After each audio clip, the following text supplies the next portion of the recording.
Mahmud Muhyiddin, kalau lihat video ini datang ke persidangan. Anda sudah mangkir kembali dipanggil jaksa tidak hadir. Anda sudah di BAP ya, dan Anda harus hadir di persidangan untuk membuktikan keterangan Anda itu tidak bohong. Jangan-jangan Anda juga bohong seperti saksi lainnya.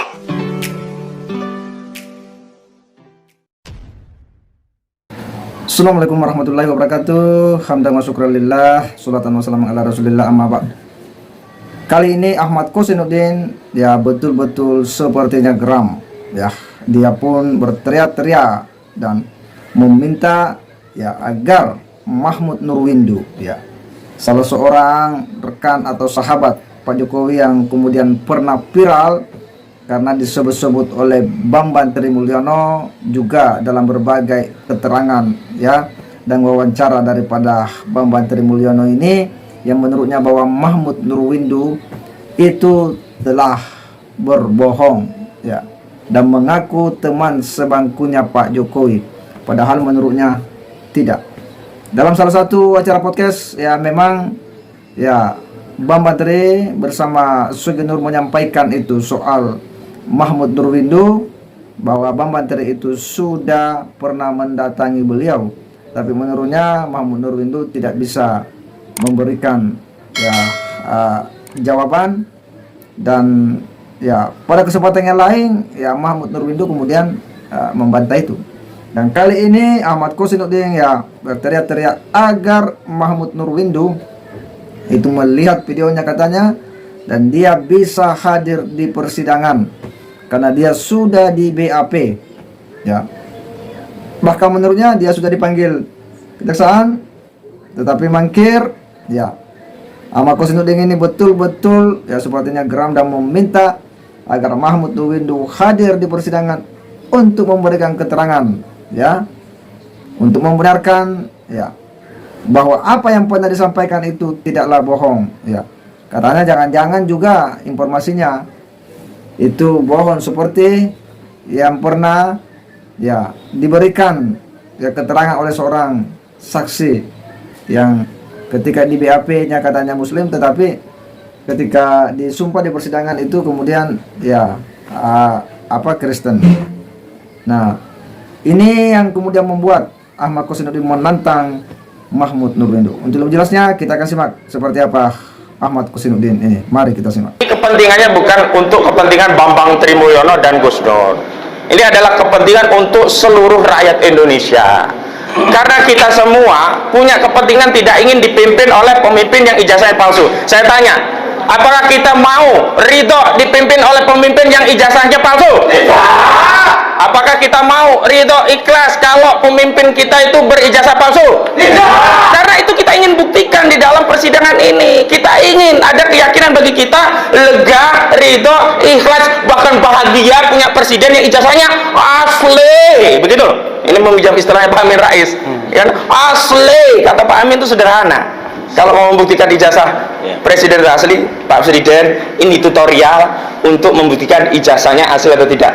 Ini ijazah saya SD, ini ijazah saya SMP, ini ijazah saya SMA, ini ijazah saya S1 UGM asli. Nah, Pak Jokowi tinggal bawa ijazah itu yang asli ke pengadilan.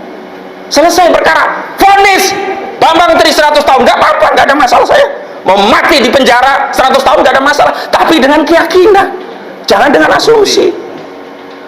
Nah, yang ketiga, nah ahli ini saya mau tahu apakah bisa.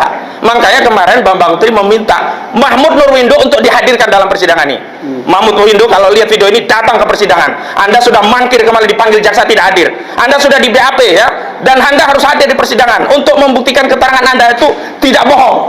Jangan-jangan Anda juga bohong seperti saksi lainnya. Karena ada saksi yang bohong, mengaku agama Islam, kemudian ngaku Kristen, dan kemudian disumpah dengan atau diambil janji dengan Kristen. Itu penistaan agama. Agama kok buat main-main, apalagi untuk keterangan di persidangan.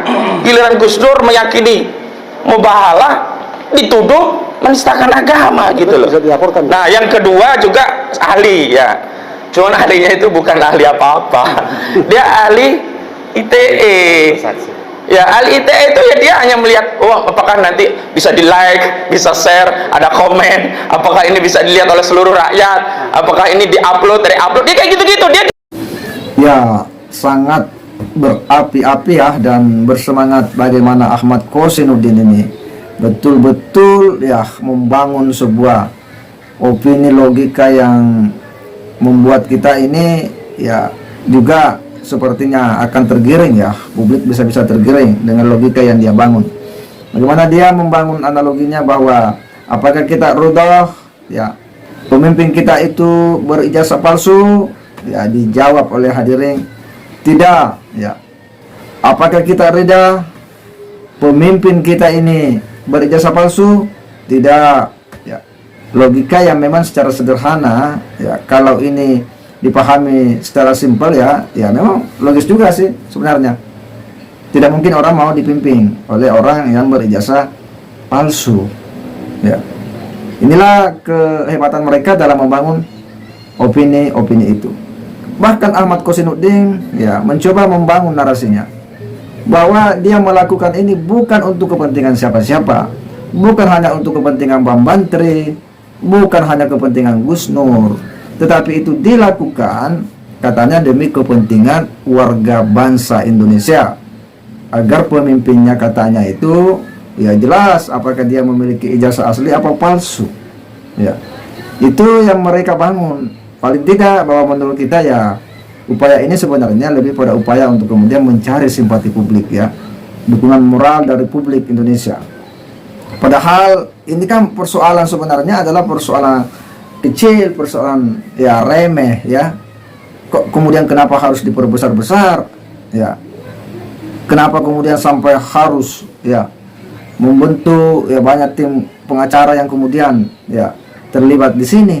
Ya tentu ya ada tujuan-tujuan lain ya, paling tidak bahwa hendak menjatuhkan wibawa Pak Jokowi ya di mata publik Indonesia. Karena dari proses panjang ya Pak Jokowi hingga menjadi presiden itu sudah banyak hal peristiwa besar yang dia lewati ya, sebagai wali kota, gubernur dan sebagainya ya. Artinya bahwa logika-logika umum kita ya itu sudah menyatakan bahwa Pak Jokowi pasti punya ijazah asli ya. Banyak keterangan-keterangan dari instansi-instansi terkait, dari Sokola, bahkan KPU juga beberapa bulan yang lalu memberikan klarifikasi itu. Dan kali ini ya Ahmad Kossinuddin membangun opini itu ya. Ini kan menjelang sidang putusan ya Bang Bantri, karena ini adalah sudah sidang ke berapa, sidang ke-9 ya, dengan menghadirkan saksi ini kurang lebih sudah 20 orang saksi yang dihadirkan.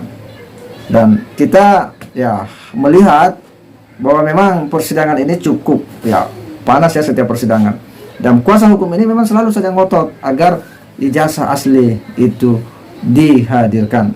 Dan kali ini ya Ahmad Kossinuddin ini menantang ya Mahmud Nurwindu untuk kemudian hadir. Kita akan lihat nanti jika tiba-tiba Mahmud Nurwindu hadir dan memberikan kesaksian sebagaimana ya informasi-informasi di media ya, ketika dulu pernah diwawancarai dengan tegas dia mengatakan bahwa dia adalah teman sebangkunya Pak Jokowi. Nah, ini bakal membuat para kuasa hukum dan Bang Bantri ini akan semakin nampak ya kelemahan Bang Bantri jika Mahmud Nurwindu itu kemudian hadir. Masih ingat tentu ketika Bang Bantri mengatakan Jokowi punya ijazah SMA asli nyuri dari orang yang bernama Joko Wahyudi, dan begitu Joko Wahyudi hadir ya di persidangan membawa ijazah aslinya, mementahkan keterangan ya yang disampaikan oleh Bang Bantri Mulyono. Dan saya kira bahwa akan sama juga ketika nanti jika nanti Mahmud Nurwindu kemudian hadir dalam persidangan, pasti akan memberikan keterangan ya yang hanya akan membuka ya kelemahan-kelemahan daripada Bang Bantri Mulyono. Kita berharap ya bahwa pada persidangan berikutnya ya betul-betul Pak Mahmud ini bisa hadir sebagaimana harapan daripada Ahmad Kossinuddin, dan memberikan keterangan ya sejelas-jelasnya untuk membuat terang ya kasus ini, dan ada ya putusan hakim yang nantinya akan mengakhiri polemik ijazah palsu ini. Saya kira demikian. Wassalamualaikum warahmatullahi wabarakatuh.